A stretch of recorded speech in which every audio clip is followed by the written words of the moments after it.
यंदाची दहीहंडी या नियमांच्या चौकटीतच फुटणार आहे, कारण नियमांच्या अटीसंदर्भातील पुनर्विचार याचिका सर्वोच्च न्यायालयानं फेटाळून लावली आहे। जोगेश्वरीमधील जय जवान या पथकानं या संदर्भातली याचिका दाखल केली होती, ज्यात 20 फुटांपेक्षा अधिकचे थर लावण्यात मुभा द्यावी अशी मागणी करण्यात आली होती। मात्र दहीहंडीवरच्या कोणत्याही नियमांवरती फेरविचार होणार नाही असं न्यायालयानं पुन्हा एकदा स्पष्ट केलंय।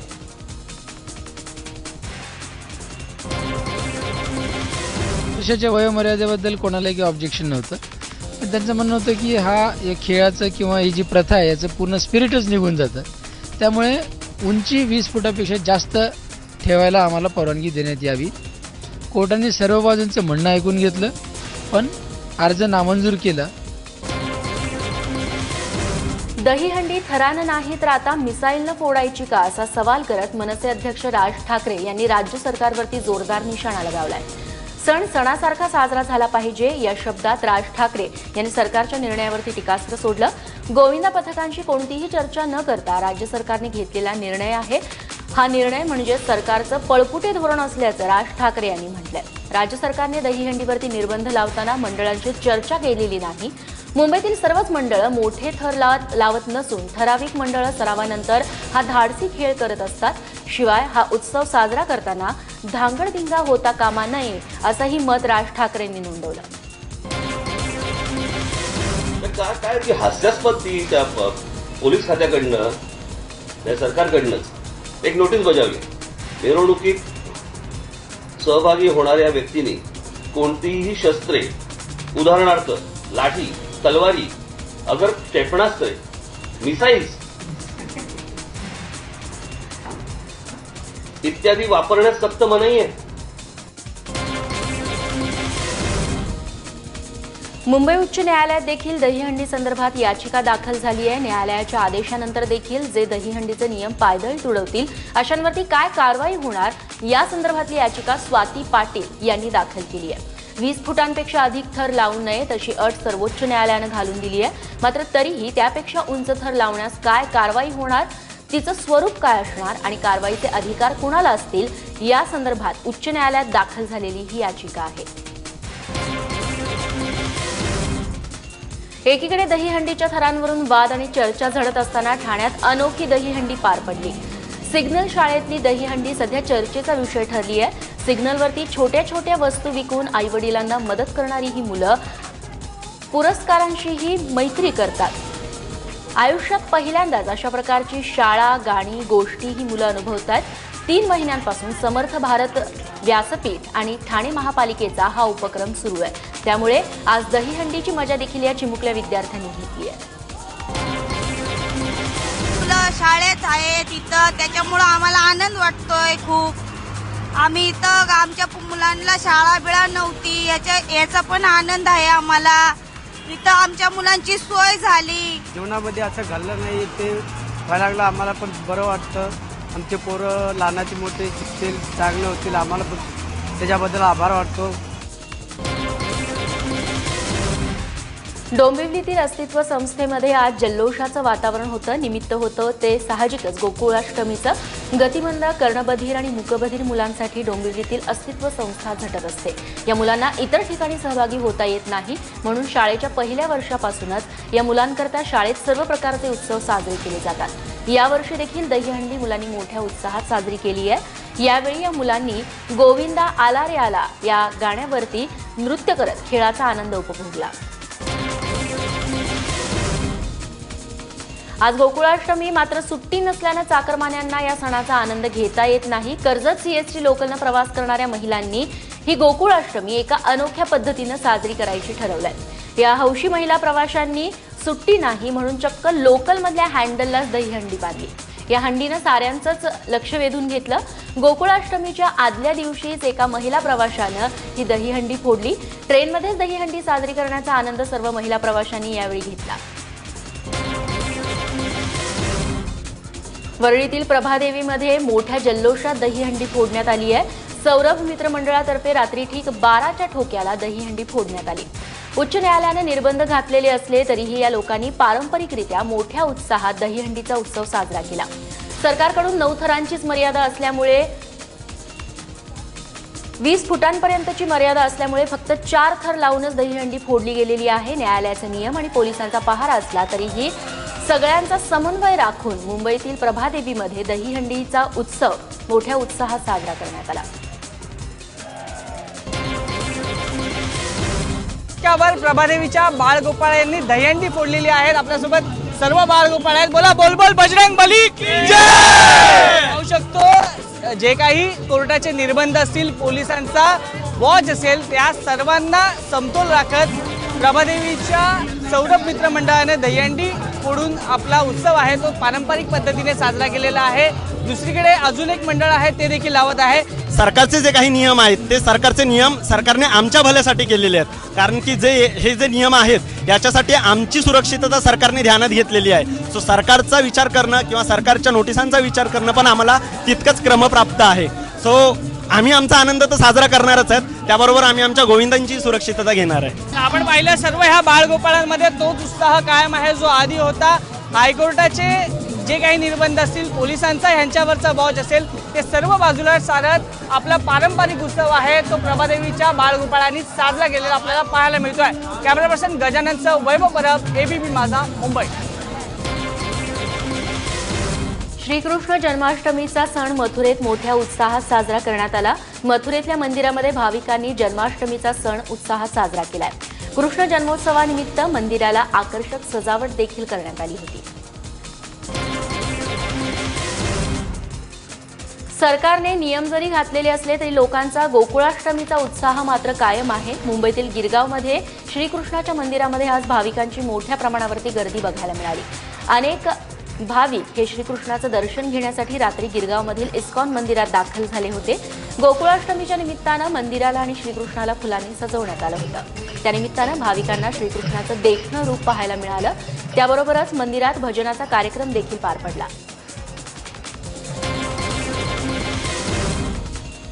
तुम्हाला एखादा घरगुती कार्यक्रम सार्वजनिक ठिकाणी घ्यायचा असेल आणि त्यासाठी तुम्ही 100 लोकांना निमंत्रण देणार असाल तर तुम्हाला पोलिसांची परवानगी घ्यावी लागण्याची शक्यता आहे. मात्र घरगुती कार्यक्रम आणि खासगी हॉलमध्ये कार्यक्रम घ्यायचा असेल तर परवानगीची गरज नाही. Maharashtra protection of internal security कायद्याचा नवा प्रस्ताव सरकारनं तयार केलाय. विनापरवानगी कार्यक्रमाचं आयोजन करणाऱ्यांवरती 3 वर्ष तुरुंगवास आणि 50,000 रुपये दंड अशी तरतूद देखील या मसुद्यात करण्यात आली आहे. याबाबतचा मसुदा सरकारनं आपल्या वेबसाईटवरती टाकलेला असून त्यावरती सूचना आणि हरकती मागवल्या जात आहेत. कोई पूजा हो रही है या शादी हो रहा है किसी हॉल में या आपके यहाँ सत्यनारायण पूजा, तो उसके लिए कहाँ हमने कहा है सार्वजनिक. अगर आप रोड पे करेंगे तो yes you have to take the permission. अगर रोड पे करेंगे वो चाहे सत्यनारायण पूजा हो या दुर्गा पूजा हो या गणेश पूजा तो करते ही हैं. इसीलिए सार्वजनिक स्थल की बात की गई है. आपके प्राइवेट जगह में हम किसी तरह का इंटरफेरेंस नहीं करेंगे. ये अपूर्ण अभ्यास की वजह से इस तरह की बातें उठाई जा रही हैं. ओला उबेर या खासगी टॅक्सी सुविधांविरोधात नेहमीच आक्रमक भूमिका घेणाऱ्या जय भगवान टॅक्सी महासंघानं पुन्हा एकदा संपाचा इशारा दिलाय. ओला उबेरवरती कारवाई झाली नाही तर 29 ऑगस्टपासून बेमुदत रिक्षा टॅक्सी संप पुकारण्याचं जाहीर करण्यात आलेलं आहे.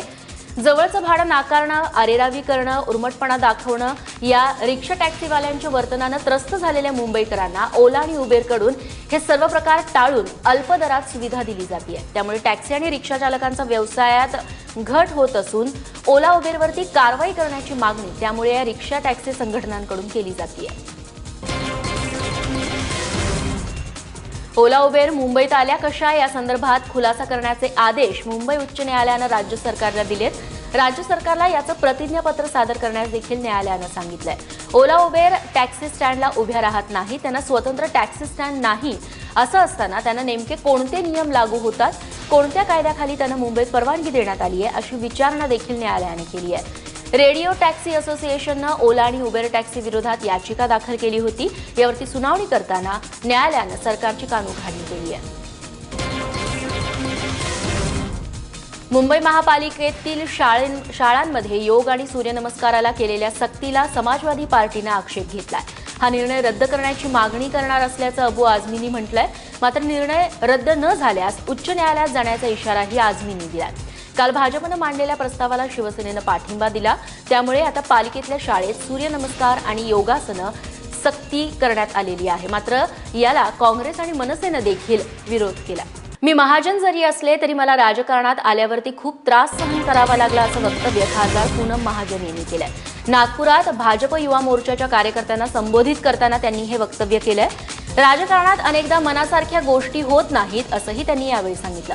नागपुरात भाजप युवा मोर्चाच्या कार्यकारिणीची घोषणा आणि युवा शक्ती संमेलनासाठी त्या उपस्थित होत्या. यावेळी युवा शक्तीसाठी हजारो तरुण संघाच्या रेशीमबाग हॉलमध्ये जमल्याचं पाहायला मिळालं. तेव्हा येत्या महानगरपालिकेच्या निवडणुकीच्या प्रचाराचा बिगुल सुद्धा भाजप कार्यकर्त्यांनी केला.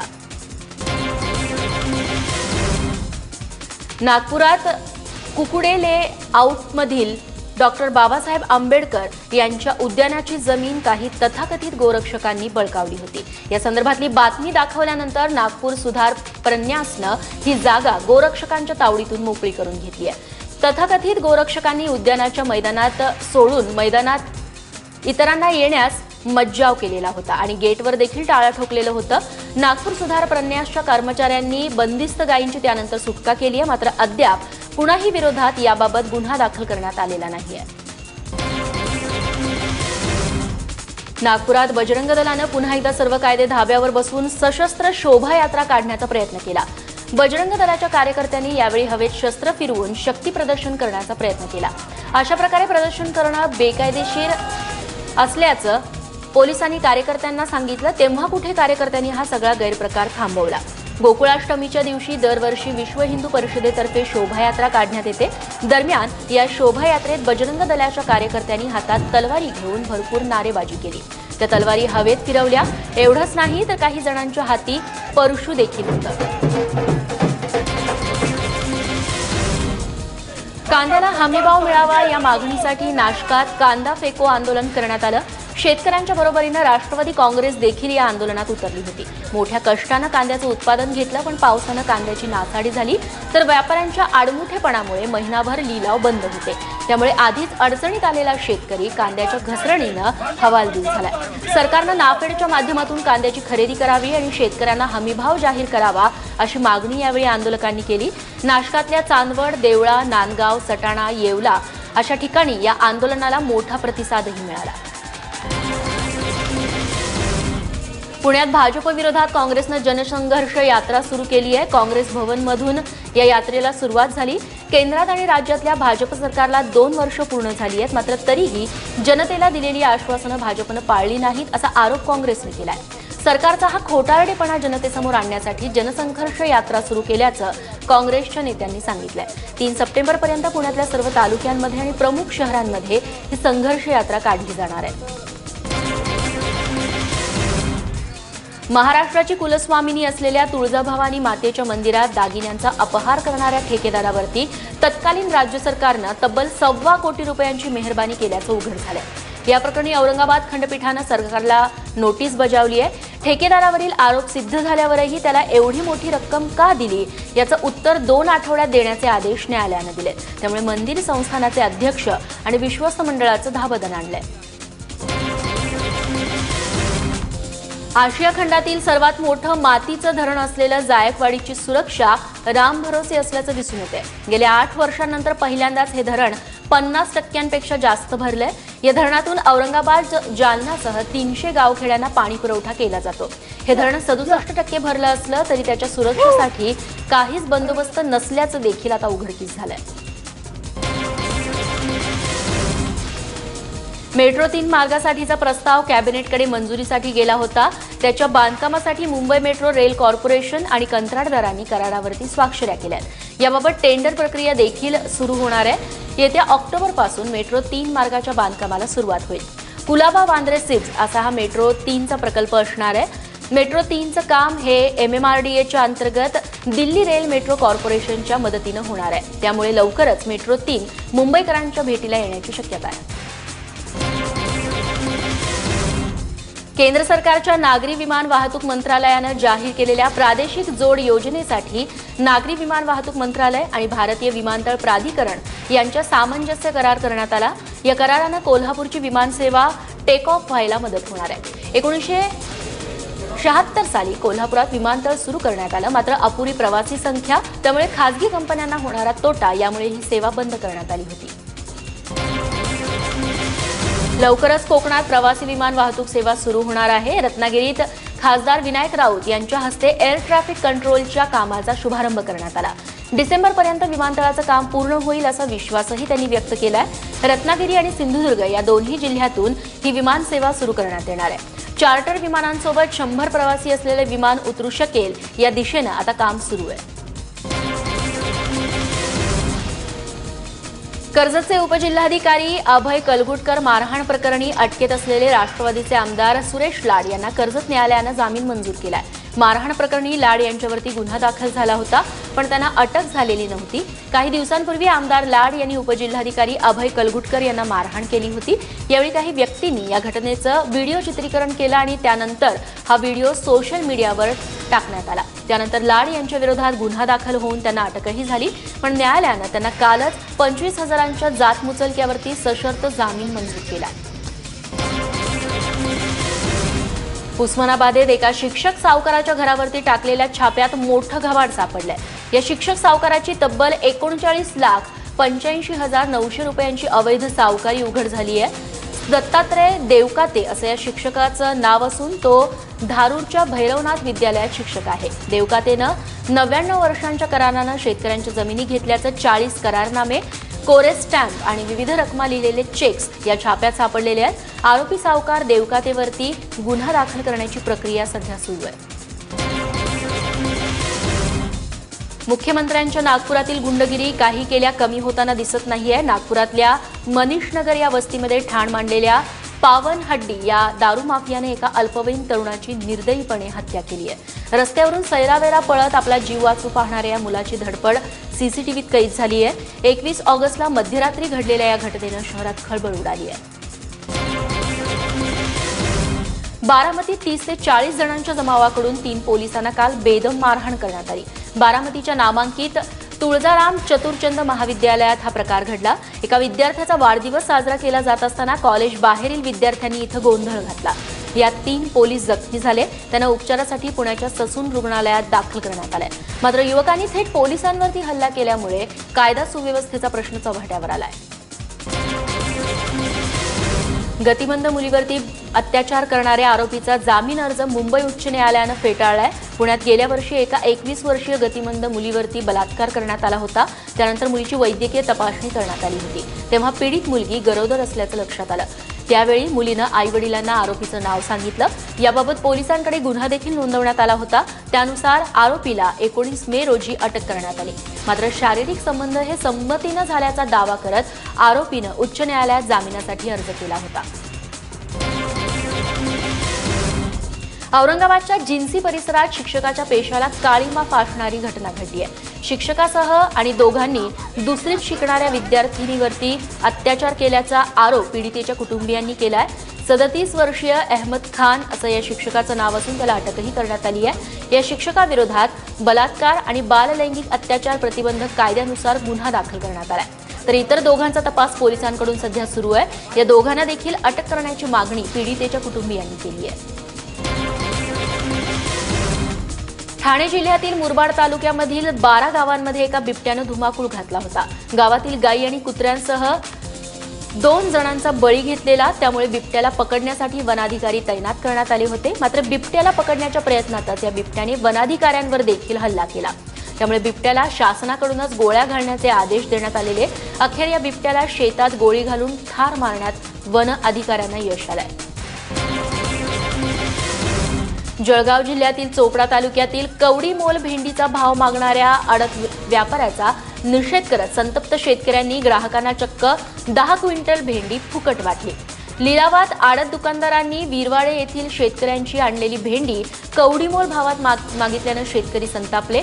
दरवेळीप्रमाणे विरवाडे येथील शेतकरी सुवर्णसिंग राजपूत यांनी 3 क्विंटल भेंडी, भोपालसिंग राजपूत यांनी 2 क्विंटल, समाधान गुर्जर यांनी 2.5 क्विंटल तर लोकेश पवार यांनी 1.5 क्विंटल भेंडी बाजारात लिलावात विक्रीसाठी आणली होती. यावेळी चोपड्याच्या व्यापाऱ्यांनी त्यांना 15 किलोच्या पॅकिंगची प्रति बॅग 20 रुपयाला मागितली. त्यामुळे शेतकरी चांगले संतापले. यंदा राज्यभरात पावसानं आपली कृपा दाखवलेली असली तरी धुळे जिल्हा मात्र अजूनही कोरडा ठाकच बघायला मिळतोय. पावसाअभावी जिल्ह्यात दुष्काळी स्थिती निर्माण झाली असून शेतकऱ्यांकडून कृत्रिम पाऊस पाडण्याची मागणी केली जाते. जिल्ह्यातल्या अनेक गावात पिण्याच्या पाण्याचं दुर्भिक्ष्य असून शेती वाळून जातीये. शिंदखेडा तालुक्यात तर आजही टँकरनं पाणी पुरवठा केला जातोय. यंदा जिल्ह्यात 50%पेक्षाही कमी पाऊस झाल्याची माहिती कृषी विभागानं दिली आहे. दरम्यान येत्या 8 दिवसात यावरती उपाययोजना करण्यात येतील असं आश्वासन पशुसंवर्धन आणि दुग्धविकास मंत्री महादेव जानकर यांनी दिलं आहे.